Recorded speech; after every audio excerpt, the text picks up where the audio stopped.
கரூரில் உயிரிழந்தவர்கள் குடும்பத்திற்கு என் ஆழ்ந்த இரங்கல்களை தெரிவித்துக் கொள்கிறேன். தவறு என்பது தவறி செய்வது, தப்பு என்பது தெரிந்து செய்வது. தவறு செய்தவன் திருந்த பார்க்கணும், தப்பு செய்தவன் வருந்தியாகணும். சிந்திச்சு பார்த்து செய்கையை மாற்றி சிறுசா இருக்கையில் திருத்திக்கோ, தவறு சிறுசா இருக்கையில் திருத்திக்கோ. தெரிஞ்சும் தெரியாம நடந்திருந்தா அது திரும்பவும் வராம பார்த்துக்கோ.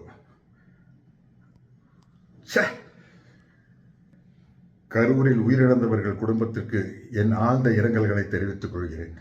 தவறு என்பது தவறி செய்வது, தப்பு என்பது தெரிந்து செய்வது. தவறு செய்தவன் திருந்த பார்க்கணும், தப்பு செய்தவன் வருந்தியாகணும். சிந்திச்சு பார்த்து செய்கையை மாற்றி சிறுசா இருக்கையில் திருத்திக்கோ, தவறு சிறுசா இருக்கையில் திருத்திக்கோ. தெரிஞ்சும் தெரியாம நடந்திருந்தா அது திரும்பவும் வராம பார்த்துக்கோ.